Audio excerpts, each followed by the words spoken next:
नमस्कार, आप सभी का एक बार फिर से बहुत बहुत स्वागत है। सो फ्रेंड्स, क्या आपको पता है डिलीवरी के बाद ना महिलाओं की एक नई ज़िंदगी स्टार्ट हो जाती है। अगर आप पहली बार माँ बन रही है ना, तो आपको शायद पता नहीं होगा कि डिलीवरी के बाद आपके शरीर में और आपकी ज़िंदगी में बहुत सारे बदलाव आते हैं। उसके बारे में अगर आपको पहले ही पता रहेगा तो आप उसके लिए तैयार रहेंगी और बहुत सारी चीज़ें ना आप पहले ही जान लेंगी कि हाँ ये होने वाला है, तो आपको थोड़ा सा आसानी हो जाएगी। तो चलिए बिना टाइम वेस्ट किए जानते हैं कि डिलीवरी के बाद आपके साथ क्या क्या होगा, आपको किन किन बातों का ध्यान रखना चाहिए और कैसे अपने चीज़ों को सही तरीके से हैंडल करना चाहिए। चलिए जानते हैं। तो फ्रेंड्स, सबसे पहली बात आप ये जान लीजिए कि डिलीवरी के बाद ना आप अपने हिसाब से नहीं सो सकती हैं। जब आपका मन करेगा मैं तब सोऊंगी, जब मन करेगा जगूंगी, ऐसा बिल्कुल नहीं होगा। क्योंकि डिलीवरी के बाद ना 3 महीने तक बच्चे को हर 2-2 घंटे में दूध पिलाना होता है। तो आप ऐसा सोचेंगी कि मैं अपने हिसाब से सोऊं, तो बिल्कुल भी पॉसिबल नहीं है और आपको बार बार जगना पड़ता है बच्चे को दूध पिलाने के लिए। दूसरा ये भी होता है कि बच्चा आपका बार बार जो है ना जग जाता है। कभी भी आपका बच्चा जग सकता है, तो आपकी नींद खराब हो जाती है। इसलिए आपको थोड़ा सा अपनी नींद से कॉम्प्रोमाइज़ करना होगा। दूसरा ये है कि बच्चे के हिसाब से सोना होगा। बाकी देखो, बहुत सारी महिलाएं ना खुद ही बात बनाने में बहुत उस्ताद होती हैं, तो आप भी बहुत ज़्यादा बातू नहीं हो कि घर में लोग बाग तो आएंगे ही तो बात बनाने लग गए हैं और फिर बाद में सोई नहीं। तो आपको खुद भी थोड़ा सा जो है ना कंट्रोल रखना होगा अपने आप पे और थोड़ा सा नींद अपने आप को खुद देना होगा, शांत होके, ठीक है। आराम ज़्यादा आपको करना है। दूसरा ये, बहुत से महिलाओं का फेवरेट काम क्या होता है, मोबाइल देखना, टीवी देखना, तो आपको वो भी बंद करना पड़ेगा। डिलीवरी के बाद आपकी बॉडी वैसे नहीं रहती जैसे कि आप सोचते हो। डिलीवरी के बाद बॉडी चेंज हो जाती है, इसलिए आंख भी कमज़ोर हो जाते हैं और आपको ज़्यादा टीवी देखने के लिए या फिर मोबाइल फ़ोन चलाने के लिए मना किया जाता है। आपके घर में अगर आपकी सासू माँ हैं, बड़े बूढ़े हैं ना, वो तो आपको बिल्कुल भी मोबाइल चलाने देंगे नहीं। थोड़ी देर देखोगे तो डांट पड़ जाएगी। तो इसलिए पहले ही तैयार रहें कि मुझे मोबाइल और टीवी देखने को कम मिलेगा। और यह आपके लिए अच्छा भी है, क्योंकि जब आप टीवी कम देखती हैं, मोबाइल कम देखती हैं, स्क्रीन कम देखती हैं, तो आपकी आंखें ज़्यादा ख़राब नहीं होती हैं, सही रहती हैं। इसके बाद जो नेक्स्ट चीज़ें आपके साथ होंगी वो ये कि आप अपने घर के काम भी बहुत ज़्यादा नहीं कर पाएंगी। स्टार्टिंग के कुछ दिनों तक तो आपको बिल्कुल आराम करना होता है। हमारे यहाँ पे तो 40 दिनों तक कुछ भी नहीं करना होता, 1.25 महीने तक आराम करना होता है। बच्चे का छोटा मोटा काम आप कर सकते हैं, जैसे कि बच्चे ने पोटी कर दी तो उसे क्लीन कर दीजिए, क्योंकि इस समय ना आपको पानी में हाथ डालने के लिए मना किया जाता है। तो आप कपड़े वगैरह भी नहीं धो सकती हैं, क्योंकि बच्चा बहुत ज़्यादा कपड़े इकट्ठा कर देता है। इस टाइम बार बार सूसू करता रहता है, बार बार पोटी करता है। वैसे तो डायपर पहनाते हैं सब, लेकिन फिर भी बच्चे के कपड़े ज़्यादा हो जाते हैं। वो भी कोई और ही धोएगा, आप नहीं धोएंगी। और कम से कम 11 दिनों तक, क्योंकि हमारे यहाँ पे मतलब जितने भी हिंदू होते हैं ना, उनके यहाँ पे छठी पूजी जाती है या फिर नामकरण के बाद ही हल्का फुल्का काम करने दिया जाता है, उससे पहले बिल्कुल भी नहीं। और 40 दिनों तक तो बिल्कुल भी आपको भारी काम नहीं करना होता, बिल्कुल हल्का फुल्का छोटा मोटा काम आप कर सकती हैं। तो इसलिए आप अपने घर का पूरा काम भी नहीं कर सकते। अगर आप ज़बरदस्ती करेंगी कि कोई नहीं है मुझे करना ही है, तो आप ये मान के चलो कि आपके बॉडी पे इसका असर पड़ेगा। और हाँ देखो जी, डिलीवरी के बाद ना शरीर में परेशानी बहुत ज़्यादा होती है और बच्चा भी जगाता है। आप कितनी भी कोशिश कर लें, बच्चा आपको जगाएगा ही, नींद आपकी ढंग से पूरी नहीं होती है। और कई बार ऐसा होता है ना कि घर में लोग आते हैं, वो भी टेंशन दे देते हैं, कुछ ना कुछ टेंशन हो जाता है और शरीर इतना कमज़ोर होता है, माइंड इतना कमज़ोर हो जाता है ना कि आपको बहुत जल्दी स्ट्रेस हो जाती है। बहुत सारी महिलाएं तो डिप्रेशन में चली जाती हैं। तो इसीलिए आपको इस बात का खास ध्यान रखना है कि हमें शांत रहना है। कोई कुछ भी बोलता है बोलने दो, थोड़ी परेशानी है कुछ दिनों की है, ठीक हो जाएगी, मेरा शरीर भी ठीक हो जाएगा, मेरा बच्चा बड़ा हो जाएगा तो वो भी सोने लगेगा। क्योंकि बच्चा स्टार्टिंग में ना सही से सो नहीं पाता, उसे खुद नहीं पता होता कि मेरे सोने का पैटर्न क्या है, इसलिए कभी भी जग जाता है। तो आपका बच्चा थोड़ा बड़ा होने लग जाता है ना, तब आपको खुद ही टाइम टेबल बनाना होगा अपने बच्चे को सुलाने का। क्योंकि अगर मान लो कि आपने बच्चे को सुलाया, खुद ही जगह जगह के दूध पिलाई जा रही हैं, जगह जगह के आप नहला रही हैं, तब बच्चे का नींद खराब होगा और आपके बच्चे का टाइम टेबल खराब हो सकता है। इसलिए आपको 3 महीने के बाद अपने बच्चे के सुलाने का टाइम टेबल खुद ही सेट करना होगा, इसके लिए कोई और नहीं आएगा। तो कोशिश करें कि रात में बच्चे को सुलाने का टाइम बनाएं, ताकि आपका बच्चा हमेशा रात में सोए और दिन में जगे। ये आपको खुद करना है। तो उसके बाद आपकी प्रॉब्लम्स भी दूर होना स्टार्ट हो जाएंगी। थोड़े दिन की परेशानी होती है, उसके बाद सब मैनेज हो जाता है। उसके बाद देखिए, डिलीवरी के बाद ना महिलाओं को लगभग 1.5 महीने तक ब्लीडिंग होती है। 5 से 7 दिनों तक हैवी ब्लीडिंग होती है, जिसमें कि आपको मैटरनिटी पैड का इस्तेमाल करना चाहिए। वो अलग से ना डिलीवरी के बाद के लिए बनाया जाता है, उसको आप मंगवा लीजिएगा ऑनलाइन या फिर मार्केट में भी मिल जाएगा, आप खरीद लीजिएगा। उसके बाद आप नॉर्मल पैड लगा सकते हैं, क्योंकि धीरे धीरे आपकी ब्लीडिंग कम हो जाती है। बाद में ना हल्का फुल्का आपको दाग सा दिख सकता है, वो बाद में होता है, लेकिन 1.5 महीने तक हल्की फुल्की ब्लीडिंग होती रहती है। और 5 से 7 दिनों तक बहुत ही हैवी होती है, वो भी बहुत ज़्यादा परेशान आपको करती है, क्योंकि शरीर काफ़ी कमज़ोर हो जाता है उसकी वजह से। इसके अलावा क्या होता है कि ज़्यादातर महिलाओं के टाँके आते हैं।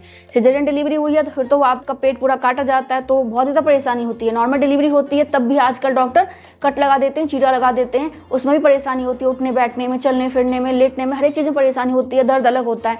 तो उसके लिए भी तैयार रहिए कि मेरा टाका लगेगा। और आपको टाके का केयर भी ध्यान से करना है, क्योंकि बहुत से महिला ध्यान से केयर करती नहीं है, टाका पक जाता है, फिर दोबारा डॉक्टर के पास जाओ, मेडिसिन लो, और फिर क्या होता है कि डॉक्टर जो आपको दर्द निवारक दवाई देती हैं या फिर आपको उसके लिए जो दवाई दी जाती है ना ठीक करने के लिए, उससे कई बार महिलाओं का दूध भी आना बंद हो जाता है, दूध आपका सूख जाता है। तो इसलिए ध्यान रखें कि अपने टाकों का अच्छे से केयर करें। डिलीवरी के बाद ना आप अपना फेवरेट खाना भी भूल जाओ कि आप अपना फेवरेट खाना खा सकती हैं। मोस्टली हमारा फेवरेट खाना क्या होता है? चटपटा, तीखा, नमकीन और फास्ट फूड, जंक फूड, समोसे, टिक्की, पिज्ज़ा, बर्गर, यही चीज़ें होती है ना, तो ये सब तो बिल्कुल भूल जाओ, बिल्कुल नहीं मिलेगा। और जो नॉर्मल रोटी सब्जी होती है ना, आपको वो भी नहीं मिलेगा। और जो बहुत बार हम मसाले वाली सब्जी बना लेते हैं, आपको वो भी नहीं मिलेगा। दाल भी चटपटा होना चाहिए, मिर्च वाला कुछ नहीं मिलेगा। सिंपल दाल मिलेगी आपको, उबली हुई दाल, उसमें नमक डाल देंगे, बस यही आपका खाना रहेगा। रोटी भी आपको एक देंगे पतली सी, ये भी नहीं होगा कि आप 3-4 रोटी खा रहे हैं, ये भी आपके साथ नहीं होगा। चावल भी नहीं मिलेगा आपको, दलिया मिलेगा नमक वाला, या फिर हल्का फुल्का उसमें घी डाल देंगे। लापसी मिलेगा, अच्छा लगता है खाने में, आप वो खा सकते हैं। इसके अलावा ना आपके लिए ड्राई फ्रूट्स के लड्डू बनाए जाएंगे, जिसे कि केप का बोला जाता है, पंजीरी बोला जाता है, वो आपके लिए बनाया जाएगा, जो कि आप नॉर्मली 10-11 दिन के बाद से खा सकते हैं, नामकरण के बाद से खा सकते हैं दूध के साथ। इससे ताकत बहुत जल्दी आती है और आप बहुत अच्छे से जल्दी ठीक हो जाते हैं। तो ये लड्डू जरूर बना के रख लीजिएगा, या फिर जो आपके घर में है बनाने वाला कोई, उससे बनवा लीजिएगा। बाद में होता है ना कई बार कि नहीं कोई बनाने वाला है तो नहीं बन पाता, आप नहीं खा पाते हैं, तो पहले ही बना के रख लो, उसके बाद मजे से खाओ। सुबह शाम खा सकते हैं, या फिर एक टाइम दूध के साथ बड़ा सा गिलास में दूध भर लो, एक लड्डू मार लो, बहुत आपको अच्छा लगेगा, ताकत मिलेगी। आपका ना इस टाइम पेट भी अच्छा नहीं रहता। कैसा हो जाता है पेट? ऐसा हो जाता है कि पोटी ठीक से आती नहीं है, कब्ज की प्रॉब्लम हो जाती है, गैस बनने की प्रॉब्लम हो जाती है। इसलिए इस टाइम आपको ना थोड़ा थोड़ा खाते रहना है, हल्का फुल्का, और बिल्कुल ऐसा कुछ भी नहीं खाना जिससे कि आपको गैस बने, क्योंकि आपको गैस बनेगी तो बच्चे को भी गैस बनेगी, क्योंकि आपका बच्चा आपका दूध पीता है। तो इसीलिए हल्का फुल्का खाना खाइए, फाइबर वाला खाना खाइए, जिससे कि आपका खाना आराम से पच सके और आपको कब्ज की प्रॉब्लम भी ना हो। देखो जी, डिलीवरी के बाद ना बहुत सारे लोगों को कब्ज की प्रॉब्लम तो होती है, साथ ही साथ क्या होता है कि पाइल्स की प्रॉब्लम हो जाती है, और उस टाइम उसमें दर्द होता है। तो सोचो, टाके का दर्द, पाइल्स का दर्द, पोटी नहीं आ रही है, बड़ी परेशानी होती है। इसीलिए ध्यान रखें कि अगर आपको पाइल्स की प्रॉब्लम हो गई है, यानी कि जहाँ से आप पोटी पास करती हैं वहाँ पे दर्द है, वहाँ से ब्लड आ रहा है, तो ये पाइल्स है।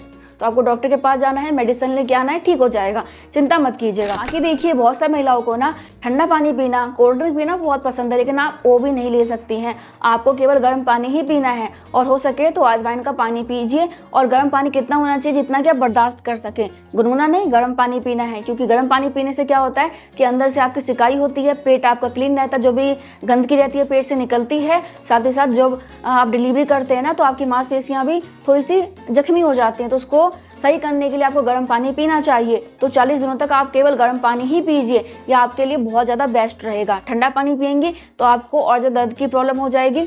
दर्द की बात करें तो डिलीवरी के बाद ना बहुत सारी महिलाओं को ना शरीर में दर्द की प्रॉब्लम हो जाती है। कुछ महिलाओं को बहुत ज़्यादा कमर में दर्द की प्रॉब्लम हो जाती है। कमर में दर्द की प्रॉब्लम ना सभी महिलाओं को होती है, क्योंकि डिलीवरी होती है ना, तो कमर में बहुत ज़्यादा जोर लगाना पड़ता है, तो इस वजह से कमर में दर्द की प्रॉब्लम बहुत ज़्यादा हो जाती है। तो जब भी बैठिए, पीठ के पीछे तकिया लगा के बैठिए, और क्या करें कि मालिश ज़रूर कराइए। डिलीवरी के बाद मालिश करवाने से आपको बहुत ज़्यादा फायदा मिलेगा दर्द में भी, और आप बहुत जल्दी ठीक होंगी। तो ये काम आपको ज़रूर कराना है। पहले ही कोई मालिश वाली से बात कर लीजिए, जो कि आपका मालिश कर सके, आपके बच्चे का मालिश कर सके। इसके अलावा ना ये आप ध्यान रखें कि आपको थोड़ा सा जो है ना बच के रहना होगा, किससे? बीमारियों से। क्योंकि डिलीवरी के बाद ना महिलाएं बहुत जल्दी से बीमार पड़ जाती हैं, उनको इन्फेक्शन की, बुखार की, या फिर ब्रेस्ट में प्रॉब्लम काफ़ी ज़्यादा हो जाती है। क्योंकि बच्चे को दूध पिलाते हैं तो कई बार ब्रेस्ट में कट लग जाता है, दर्द होता है, सेंसिटिव आपका ब्रेस्ट काफ़ी हो जाता है, तो प्रॉब्लम हो सकती है। इन्फेक्शन बहुत जल्दी हो सकता है, और आपको बुखार भी बहुत जल्दी हो सकती है, क्योंकि शरीर काफ़ी कमज़ोर हो जाता है इस वजह से। तो इनमें से कुछ भी प्रॉब्लम हो, कुछ भी आपको शरीर में अजीब सा लगे, तो डॉक्टर के पास तुरंत जाइए, नहीं तो आगे चल के आपको और ज़्यादा परेशान करेगी। क्योंकि बच्चे को ही पालना है, खुद को ही पालना है, तो इसलिए कुछ ही प्रॉब्लम होने पर डॉक्टर के पास तुरंत जाना चाहिए। इसके बाद बहुत ही इंपॉर्टेंट बात पतियों के लिए खास तौर से, कि 3 महीने के बाद ही रिलेशन रखें। वैसे तो डॉक्टर के हिसाब से आप 1.5 महीने के बाद ही रिलेशन रख सकती हैं, लेकिन मेरे हिसाब से बॉडी अच्छी तरीके से तैयार नहीं होता इन चीज़ों के लिए। क्योंकि देखो, ये दोनों की सहमति से होना अच्छा होता है, तो इसलिए थोड़ा सा वेट करें, ताकि आपका भी मन करे। क्योंकि ऑलरेडी दिमाग बहुत डिस्टर्ब होता है। क्या होता है कि आप करोगे भी ना, तो ड्राइनेस की प्रॉब्लम हो जाएगी, रिकवर बॉडी ठीक से होता नहीं है तो दोनों को अच्छा नहीं लगेगा, आप भी परेशान हो जाएंगे और वो भी। तो इसीलिए 3 महीने तक वेट करें ताकि आप अच्छा हो जाएं, स्वस्थ हो जाएं, उसके बाद ही रिलेशन रखें। कि तो देखो जी, सभी के घर का सिचुएशन अलग अलग होता है, सभी के परिवार के लोग अलग होते हैं, तो किसी की केयर बहुत अच्छी हो जाती है, किसी के ढंग से नहीं हो पाती है।